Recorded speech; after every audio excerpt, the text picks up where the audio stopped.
नौकरी एक छोटा रोड़ा है, संपत्ति एक छोटा रोड़ा है, और जब आपका मकसद बड़ा होगा तो ये छोटे रोड़े अपने आप छूट जाएंगे, इनको छोड़ने की जरूरत नहीं पड़ती है। आप संकल्प मकसद के लिए लेते हैं, और जब आप संकल्प मकसद के लिए लेते हैं तो आप भरोसा रखिए दुनिया की कोई ताकत आपको फिर पछाड़ नहीं सकती, क्योंकि आपने वही करने का फैसला किया है जो बुद्ध ने, कबीर ने, रविदास ने और फुले ने और अम्बेडकर ने किया है और कांसी राम करके गए। अंधविश्वास में जीने वालों, अंधविश्वास में जीने वालों, बाबा भीम को जान बना लो, शिक्षक तीर कमान बना लो, शिक्षक तीर कमान बना लो, शिक्षक तीर कमान। अंधविश्वास में जीने वालों, बाबा साहब को जान बना लो, शिक्षक तीर कमान बना लो, शिक्षक तीर कमान।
अरविंद जी, अरे माइक दूसरा दे दो, दूसरा वाला माइक। हेलो, आवाज बढ़ाओ भाई। अरे वो वाला माइक दे दो। धर्म धर्म धुरंधरं शील रास शुभाननम वयम बंदा मय बंदाम भीम अम्बेद नाम का हम सबसे पहले उस व्यक्ति को नमस्कार करते हैं, सत सत नमन करते हैं, जिसने अपनी चार औलादों को आप लोगों के लिए, आपके समाज के लिए कुर्बान कर दिया। मेरे से पहले बहुत से बतौले बनाने वाले लोग आए, उनमें से मैं भी एक हूं। मैं केवल 5 मिनट बोलूंगा, लंबा चौड़ा बोलने की कोई आवश्यकता नहीं है। क्यों कि मैं अपने 50 वर्ष के भिक्षु जीवन में ढेर सारे संगठनों को देख रहा हूं। कुकरमुत्तों की तरह, जैसे बरसात में कुकरमुत्ते उपज आते हैं, वैसे ही हर 2 साल 3 साल बाद ढेर सारे कुकरमुत्तों की तरह संगठन निकल आते हैं। लेकिन कोई सामाजिक परिवर्तन की बात करता है, कोई शोषण को दूर करने की बात करता है, कोई कहता है कि हम आग लगा देंगे, कोई कहता है कि हम कुर्बान हो जाएंगे, कोई कहता है कि हम सब कुछ लुटा देंगे। अरे भाइयों, मेरी तरफ मुखातिब हो अल्लाह ताला के मानने वाले लोग, तुम कुछ भी नहीं कर पाओगे। कितने भी संगठन बना लेना, कितने भी आंदोलन चला लेना, कितना भी गाना गवा लेना, वो क्यों कि 4 जो स्तंभ होते हैं, पहले मेरे से पहले बताया था कि कॉन्स्टिट्यूशन में 4 स्तंभ हैं, लेकिन आपके चारों स्तंभ टूटे हुए हैं, टांग तोड़ी दी गई है। कार्यपालिका उनकी है, न्यायपालिका उनकी है, विधायिका उनकी है, पत्रकारिता उनकी है। तुम्हारा झुंझुना है, कुछ भी नहीं है तुम्हारा। जब तक विधायिका नहीं बदलेगी, सदन में तुम्हारे लोग नहीं होंगे, तुम्हारे लोग विधायक नहीं बनेंगे, तब तक कुछ होने वाला नहीं।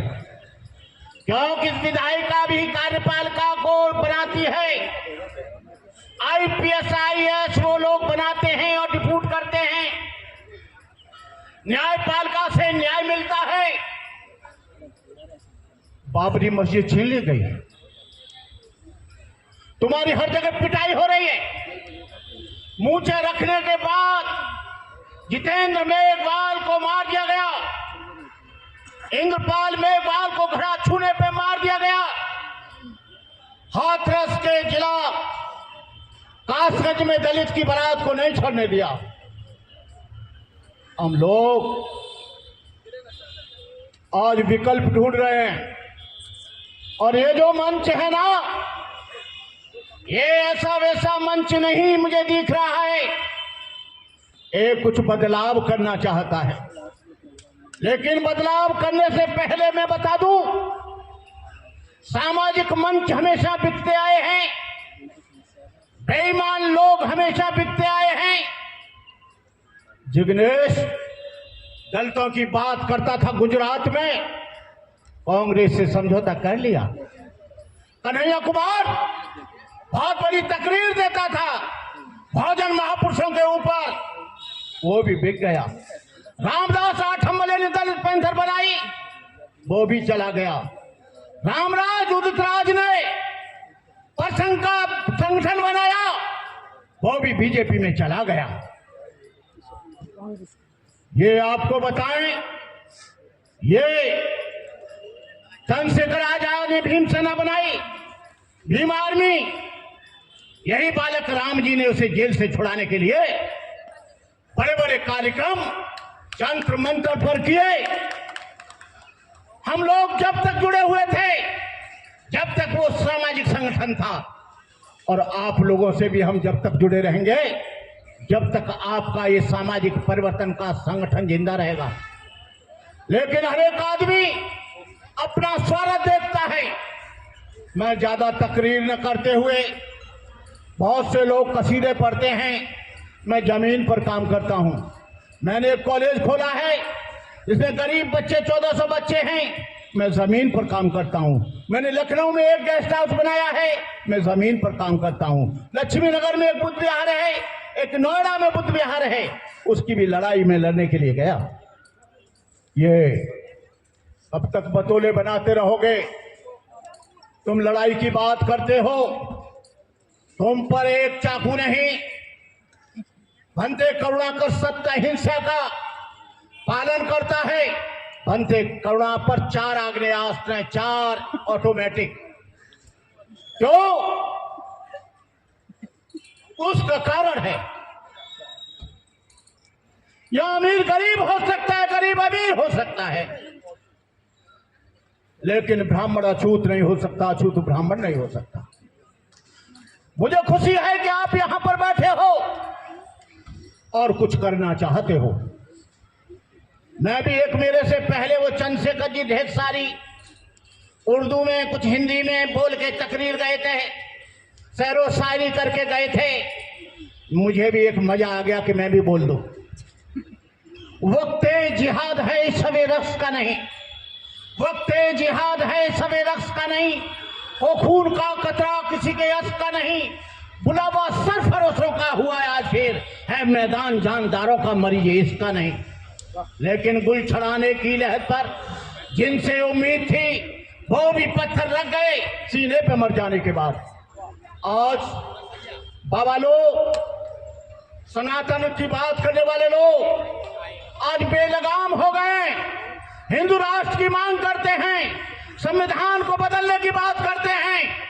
मैंने धीरेन्द्र शास्त्री जी को कहा था, धीरेन्द्र शास्त्री, ये किसी के बाप का देश नहीं है, यहां पर मुसलमान किराए पर नहीं रहता है, दलित यहां किराए पर नहीं रहता है, ओबीसी यहां किराए पर नहीं रहता है, SC ST यहां किराए पर नहीं रहता है, ईसाई और पारसी यहां किराए पर नहीं रहता है। तुम कैसे बनाओगे हिंदू राष्ट्र? ये मुसलमानों का देश है, ईसाइयों का देश है, बौद्धों का देश है, सिखों का देश है, और तुम कह रहे हो 2% लोग कि हम हिंदू राष्ट्र बनाएंगे। संविधान को जो बदलने की बात करते हैं, हम उनको आगाह करा देना चाहते हैं। आप एक बार संविधान तो बदल कर देखो, ये जमीन लाल मिलेगी, हर जगह मिलेगी। तुम तो क्या, तुम्हारा बाप भी संविधान को नहीं बदल सकता। ये बोधिसत्व डॉक्टर बाबा साहब ने संविधान बनाया है, जिन्होंने धर्मनिरपेक्षता उसमें दी है, सेकुलरिज्म दिया है। सेकुलरिज्म के लिए आपको संविधान को पहले खत्म करना पड़ेगा, और संविधान खत्म करने से पहले तुमको यहाँ पर 20 करोड़ दलितों को और 25 करोड़ मुसलमानों को खत्म करना पड़ेगा, तब यहाँ पर आप बदलाव ला सकते हो, कभी नहीं ला सकते। मैं ज्यादा न बोलते हुए बालक राम जी को बधाई देता हूं। बालक राम जी, आपको मैं देख रहा हूं बहुत दिनों से, आप बहुत से संगठनों में काम करते हैं, फिर आप जैसे ईमानदार आदमी को अलग कर दिया जाता है। समता सैनिक दल में आपने काम किया, भारतीय बौद्ध महासभा में आपने काम किया, भीम आर्मी में आपने काम किया, जो यहाँ के छितरे फितरे छोटे मोटे लट्टू पट्टू और भी संगठन होने तुमने काम किया, लेकिन बेईमान लोगों के बीच में तुम कहीं टिक नहीं पाए। उसका कारण यह है तुम्हारी ईमानदारी पर कोई शक नहीं है। शक है तो उन बेईमान लोगों के लिए, क्योंकि जो बालक राम जी को मैं बहुत दिन से जानता हूं, उन्होंने तन मन धन, और उस व्यक्ति का एक भी ऐसा उदाहरण नहीं मिलेगा कि उन्होंने किसी की चीटिंग करी हो। ये आपने संगठन बनाया है, लेकिन मैं आपको, आपके संगठन के लोगों को ये पूछना चाहूंगा, पार्टी एक दिन में नहीं बनती है, पार्टी के लिए टाइम चाहिए। आने वाले समय में 2024 में आप बताओगे, मैं नहीं, आप किस पार्टी को सपोर्ट करोगे? बीएसपी को करोगे, वोट तो आपका है ही है, मैं इसको राजनीतिक मंच नहीं बताता। समाजवादी पार्टी को करोगे, कांग्रेस को करोगे, भारतीय जनता पार्टी को करोगे, कम्युनिस्ट को करोगे, किसको करोगे? जिससे 2024 में तुम्हारी पूरी की पूरी सीटें एमपी की आ जाएं, प्रधानमंत्री दलित या पिछड़ा या मुसलमान बने, तब हम जानेंगे, तब यहाँ पर परिवर्तन आएगा। राजनीति एक ऐसी चाबी है, वहां से सारे दरवाजे खुलते हैं। आज आरएसएस बैठ गई 100 वर्ष बाद, आरएसएस के लोग आज गांव-गांव कथा करा रहे हैं, अंधविश्वास फैला रहे हैं, आडंबर फैला रहे हैं, ढोंग फैला रहे हैं, जातिवाद फैला रहे हैं। जातिवाद का जहर यहाँ पर जबरदस्त है। उस जातिवाद के खून को आपको कुचलना होगा। मैं इन्हीं शब्दों के साथ मैं अपनी बात, जब तक हैं ये चांद सितारे, जब तक है धरती अंबर, भारत ऋणी रहेगा, उसका अमर रहेगा अम्बेडकर। मुस्लिम कम्युनिटी से बिलोंग करता हूँ, मुस्लिम जाटो मैं, मेरी जो बिरादरी है मुस्लिम जाट है, और उसके बावजूद भी 2 अप्रैल के आंदोलन में हमने कंधे से कंधा मिला के साथ दिया है, और आज भी पूरी तरीके से बहुजन समाजवादी मंच के साथ में है, और आपके साथ कंधे से कंधा मिलाकर आपके साथ रहेंगे। हमारा एक संगठन चल रहा है, federation of Muslim Jat association, मैं उसकी ओर से आपको आश्वस्त करना चाहता हूँ, जब भी आपको हमारी जरूरत पड़े, हम तन मन धन से आपके साथ रहेंगे। जय भीम, जय भारत। इसी के साथ बहुत बुरा है जमाना, मगर बुरा क्या है हमें पता है कि इस वक्त हवा क्या है। बचा सको तो बचा लेना वजूद को, अपने जमीन बेच के जीने से फायदा क्या है। मैं बालाग्राम बोचे और उनकी टीम को अपनी संगठन की ओर से और अपनी ओर से तहे दिल से शुक्रिया अदा करता हूँ। बाला मनी इसकी कोई त्यागना नहीं चाहता। दूसरा, तमाम मंचों पे चले जाइए, सब जगह अच्छी अच्छी तकरीरें होती हैं, लेकिन अगर मैं अपनी गाड़ी में पेट्रोल या डीजल डलवा करके और दिल्ली की तरफ को चलने लगूं और सोचूं कि मुजफ्फरनगर आ जाए, तो क्या मुजफ्फरनगर आ जाएगा? तमाम लोगों से पूछो कि मैं मूवमेंट में काम करता हूं, मैं मिशन में काम करता हूं, तो अगर गाड़ी की एनर्जी गलत दिशा में होगी तो उसके परिणाम कैसे होंगे? अच्छे होंगे क्या बुरे होंगे? तो अगर समाज की एनर्जी सही दिशा में नहीं लगेगी तो परिणाम भी सही नहीं होंगे। चुनाव आता है, चुनाव के समय हम क्या सोचते हैं? हम सोचते हैं कि सरकार बदल दे, यही सब सोचते हैं कि सरकार बदल दे। लेकिन महापुरुषों की लड़ाई क्या थी, इस पे कभी ध्यान जाता है? मुझे लगता नहीं जाता कि सभी लोग चुनाव में सरकार बदलने पे काम करते हैं, और जबकि लड़ाई हमारी शासक वर्ग को बदलने में होनी चाहिए। अगर शासक वर्ग बदलोगे तो आपकी अपनी समस्या का समाधान होगा, लेकिन ताकत कहां लगती है? सरकार बदलने में। कि अगर बीजेपी अच्छा नहीं है इस बार, जैसे हम सोचते हैं, कहते हैं कि बीजेपी ने सारे काम खराब करे, तो कुछ लोग सोचते हैं, चाहे वो मुस्लिम समाज से हो, चाहे वो दलित समाज से हो, तो कुछ लोग जैसे मुझसे मिलते हैं, मौलवी मौलाना मिलते हैं, तो कहते हैं इस बार कांग्रेस को देखेंगे। अरे भाई 66-67 साल कांग्रेस ही तो देखी थी, तो इस बार देख करके क्या कर लोगे? तो काम किस पे करना चाहिए? शासक वर्ग को बदलने पे करना चाहिए। सरकार बदलने की जरूरत नहीं है, शासक वर्ग बदलना चाहिए। अगर तुम्हारा शासक तुम्हारे वर्ग से होगा तो तुम्हारी समस्या का समाधान होगा। इसलिए कहता हूं कि आपकी सबसे पहली समस्या क्या है? आपकी सबसे पहली समस्या है शत्रु। अगर शत्रु है तो उसका षड्यंत्र है, और षड्यंत्र है तो समस्या है, लेकिन समाधान की बात कोई नहीं करता। अगर शत्रु है भारत के अंदर तुम्हारा, तो उसका षड्यंत्र भी है, और षड्यंत्र भी है तो तुम्हारे लिए समस्या भी है। आपने देखा होगा भारत के अंदर गोदान आंदोलन चला था, विनोबा भावे कोई पढ़ा लिखा आदमी नहीं था, लेकिन इसी कांग्रेस की सरकार ने समर्थन देकर के गोदान आंदोलन भारत के अंदर चलाया था। वो क्यों चलाया था? क्योंकि एक आवाज उठी थी कि सरकार बदली है तो भूमि का राष्ट्रीयकरण होना चाहिए, और अगर भूमि का राष्ट्रीयकरण होगा तो सबके हिस्से में जमीन बटेगी, और अगर जमीन बटेगी तो दलित एट्रोसिटी होती है वो कम होगी। लेकिन गोदान आंदोलन चला करके दुश्मन ने क्या किया कि 44 लाख एकड़ जमीन जो है वो दान में ले ली, लेकिन बांटी कितनी? 11 लाख। तो बाकी की जमीन कहाँ गई? वो जमीन वापस उन्हीं सामंतवादियों की जिनके गुलामी आज भी, जिनके गुलाम हम आज भी हैं, वो उन्हीं के पास चली गई। तो शत्रु का षड्यंत्र वो देखो, और शत्रु का दूसरा षड्यंत्र ये देखो कि जब मंडल कमीशन अपने जोर पर था तो कमंडल तुम्हारे सामने लाया गया, तो कमंडल तुम्हारे सामने रखा गया। जब मंडल अपने जोर पर था तो मंडल जिनको पता नहीं था वही लोग आत्मदाह कर रहे थे, जिनके लिए मंडल कमीशन आ रहा था। तो शत्रु का दूसरा षड्यंत्र देखो। तो शत्रु का षड्यंत्र ऐसा है कि जब बाबरी मस्जिद गिरी तो उस मस्जिद को गिरने को हमने स्वीकार कर लिया, और ये कह करके स्वीकार किया कि मस्जिद तो गिरी है, मस्जिद तो गिरी है, ये कह करके हमने स्वीकार कर लिया। लेकिन मैं पूछना चाहता हूं, तो क्या मस्जिद ही गिरी थी? वो गिरा था जो बौद्ध स्थल गिरा था।